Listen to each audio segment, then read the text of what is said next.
Hello.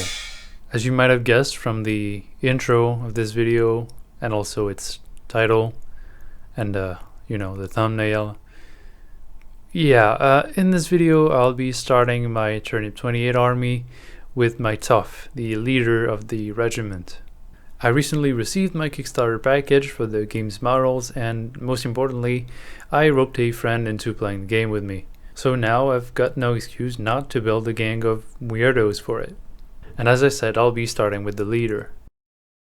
Turnip28 is very much a game built with kitbashing in mind. It has only had official miniatures for a little while, and players are definitely encouraged to build according to their own vision.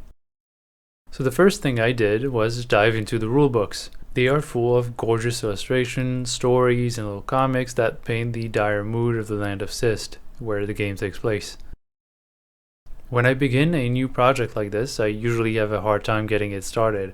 This is a very open-ended base for a conversion, and for the longest time I had no idea what I wanted to build for it. And then I went to the museum. Specifically, I went to see an exhibit of one of my favorite painters, David Hockney. I had Turnip on the mind, and when I saw this painting, I knew exactly what I was going to be building. I remembered I had this tea box lying around. It had been gifted to me a while back, and I'd already drank all the tea. From there, I harvested a bunch of bits that I liked and started doodling some ideas. No need to be a great artist here, this is just a plan for a build. Okay, here's the deal for the model. The box is going to be on legs, carried by some weird root creature. Or maybe it is the creature itself, I don't know. The Tough is going to be sticking out from the top of the tin. I'm adding a little tea tree on the corner for balance and because I think it looks cool. And the rest is mostly just greebling and detailing that I'll figure out as I go. The first thing we're going to work on is the tin itself. I'm dropping some super glue at the bottom and stuffing paper in there as a support for the figure that I'll be standing here. I use the body to make sure I've got the right height. Once I've got it and the glue is dry, I prime the inside of the compartment black. I do this at this stage because the lid is going to get in our way later. The next thing I do is put the legs on. There's a fair amount of trimming and dry fitting here before I put any glue on the model. The legs are from the Perry mounted men-at-arms horses, by the way. Great kit. I'm using some milliput to make the bulk of the body. I don't care about sculpting precisely at this point, I just do this to get the volumes and give the legs some connection support. While the milliput cures on the tin, I'm going to use the leftovers for the base. From the rulebook, we know that our Tough should fit on the base somewhere between 20 and 60mm. Of course I'm going 60 here, I want something that's big and stupid and that is going to stand out on the table. And also that's probably the only base that'll fit the model anyway. Actually, it takes up so much space that I'm barely going to do any base work. I'll just leave it to some Toughs at the end. For the character, I went with something simple. A body and a head from the Turnip Kickstarter, hands and arms from the Empire Greatswords kit, and a Rotten City barrel for the backpack. Before any glue goes on, I clean up anything sticking out and the details that I don't like. In my opinion, much of kitbashing and converting is about removing stuff. Adding is pretty fun, but cutting away can make a model more readable and leave space for the more personal details that you've added yourself. And also I didn't really like the little ropes on the trumpet. I forget what I said about removing bits earlier. That was a lie. We're adding stuff on now, but some of those additions are not really additions, or maybe they're both gonna be addition and subtraction. I don't really know what that means. I forgot when I wrote this script. Anyway, there's a big brand logo sculpted onto the front of the tin, and we can't have that. Using just whatever putty I had around, I cover the logo with a large rectangle, throwing some dings into the top and bottom of it for detailing. After that's cured for a while, I come back and add these little shapes to the side, and there you go. Here's the little fixed scroll detail, lifted from the original inspiration and modified to suit the model. Okay, metal like this can be a real nightmare to paint. So I go over most of it with a coat of acrylic putty that'll also give me a nice rough armor texture. This is a tip that I stole from the tank model hobby, but some of those guys can be a little sus, if you know what I mean. So I'm sharing it so you don't have to worry about the hobby videos you watch being kind of weird. Let's not neglect our character. She is the leader after all, and so she needs a sick-ass fit to stand out at all the cool parties that are going down in Sist. I used just a tiny amount of green stuff, 2 sculpty flower and some leaves for her hat. Then I use what I've got left to flatten and make into kind of a tarp that'll hide the lack of detail on the side of the barrel that I couldn't be bothered to hide any other way.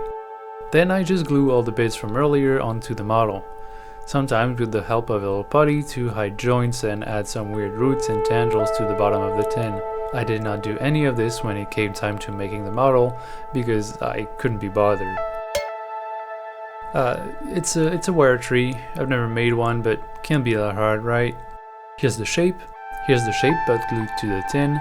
Here's the shape with a layer of PVA on to add some meat to the trunk. Here's the shape with putty to cover the wire entirely.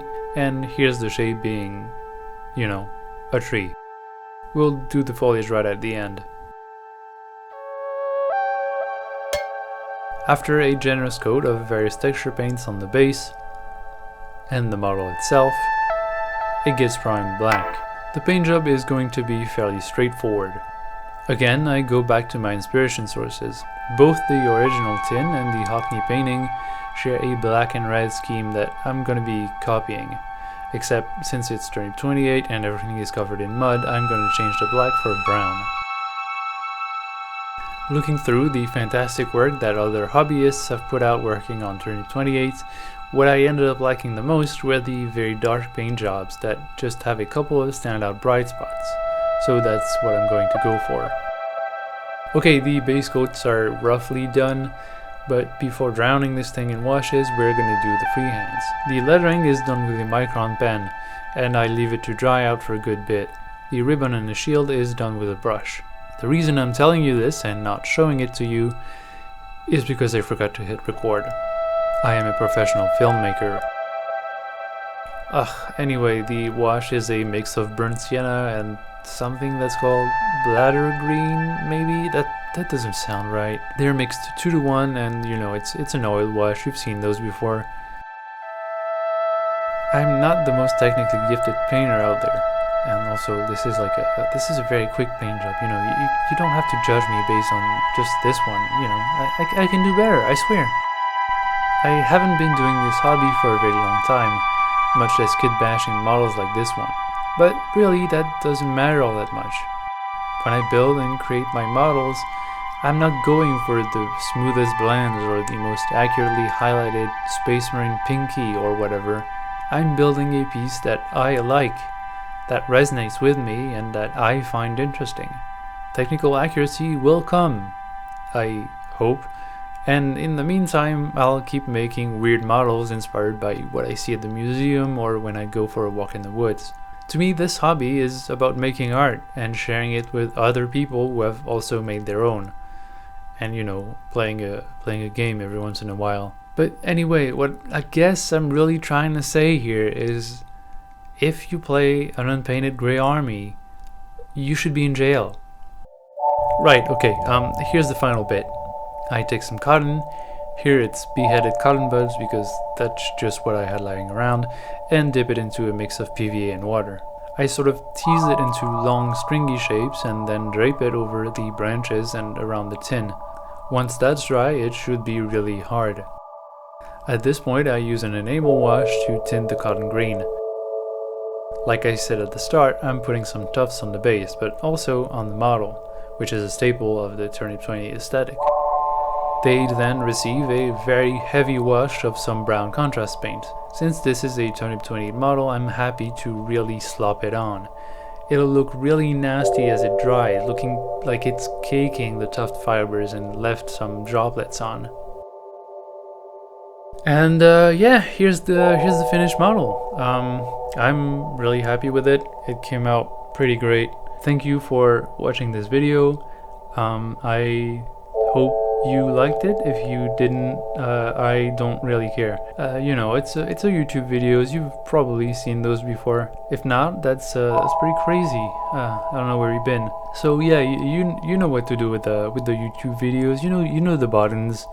You can click them if you like, or don't. You know, that's also fine. I still love you. I'll see you in the next one where I paint my house.